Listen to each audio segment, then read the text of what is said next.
Hello viewers, আসসালামু আলাইকুম। কেমন আছেন সবাই? আশা করি ভালো আছেন। আমি আজ আপনাদের সাথে শেয়ার করব লোভনীয় গরুর মাংসের কাবাব রেসিপি। তো প্রথমে এখানে আমি 1 কাপ বুটের ডাল 1 ঘন্টা ভিজিয়ে রেখে পরিষ্কার করে ধুয়ে নিয়েছি। তারপর এখানে দিয়ে দেবো হাফ কেজি সলিড গরুর মাংস, এটা ছোটো ছোটো পিস করে কেটে ধুয়ে নিয়েছি। তারপরে এখানে দেবো পেঁয়াজ ও কাঁচামরিচ কুচি, স্বাদ মতো লবণ, হলুদের গুঁড়া, ধনিয়ার গুঁড়া, মরিচের গুঁড়া, সাদা কালো এলাচ, দারচিনি, তেজপাতা, লবঙ্গ, গোলমরিচ, আদা রসুন ও জিরা বাটা, সয়াবিন তেল। তো পরিমাণ মতো পানি দিয়ে প্রেসার কুকারে আমি এটা সিদ্ধ করে নিব।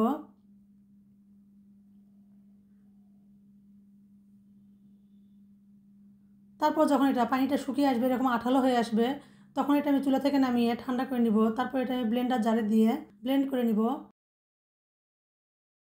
আপনারা চাইলে এটা কিন্তু শিলপাটায় বেটে নিতে পারেন। তো এটা আমার ব্লেন্ড করা হয়ে গেছে। এবার এগুলো আমি একটা বাটিতে নিয়ে নিব। এরপর আমি এখানে দিয়ে দেবো একটা ডিম, পেঁয়াজ বেরেস্তা, কাবাব মশলা, ধনিয়া পাতা কুচি। এবার সবগুলো উপকরণ হাত দিয়ে ভালোভাবে মেখে নিব। আর অবশ্যই কিন্তু এখানে ডিমটা দিবেন, ডিমটা দিলে কিন্তু বাইন্ডিংটা খুব ভালো হবে। তো এভাবে মাখতে মাখতে আমার মনে হয়েছিল একটু নরম লাগতেছে, এই জন্য আমি এখানে দিয়ে দেবো ব্রেড ক্রাম্ব। তো ব্রেড ক্রাম্ব দিয়ে এটা আমি আবার ভালোভাবে মেখে নিব। তো এটা আমার মাখা হয়ে গেছে। এবারে হাতটা ক্লিন করে নিয়ে হাতে আমি একটু সয়াবিন তেল মেখে নিব। তারপরে এই সবগুলো আমি কাবাবের শেপে দিয়ে দিব। তো এভাবে বানিয়ে আপনারা কিন্তু ডিপ ফ্রিজে সংরক্ষণ করে রাখতে পারেন। এই কাবাবগুলো বানিয়ে আমি এটা নর্মাল ফ্রিজে 1 ঘন্টা রেখে দিব। এভাবে ফ্রিজে রেখে দিলে কিন্তু কাবাবগুলো শক্ত হয়ে আসবে আর একটু নরম লাগবে না। এবার একটা ফ্রাই প্যানে আমি পরিমাণ মতো সয়াবিন তেল দিয়ে, তেলটা হালকা গরম হয়ে আসলে এই কাবাবগুলো দিয়ে আমি মাঝারি আঁচে ভেজে নিব।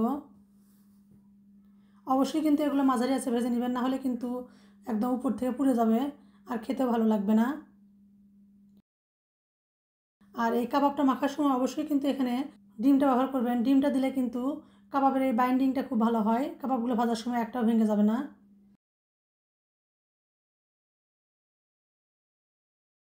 আর এই কাবাবটা পোলাও, বিরিয়ানি, গরম ভাতের সঙ্গে কিংবা বিকালে চায়ের নাস্তায় আপনারা রাখতে পারেন। তো আমার কাবাবগুলো ভাজা হয়ে গেছে, এবার এগুলো আমি তেল ঝরিয়ে উঠে নিচ্ছি।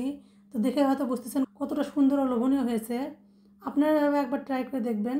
ভালো লাগলে লাইক, কমেন্ট, শেয়ার করে পাশে থাকবেন। আল্লাহ হাফেজ।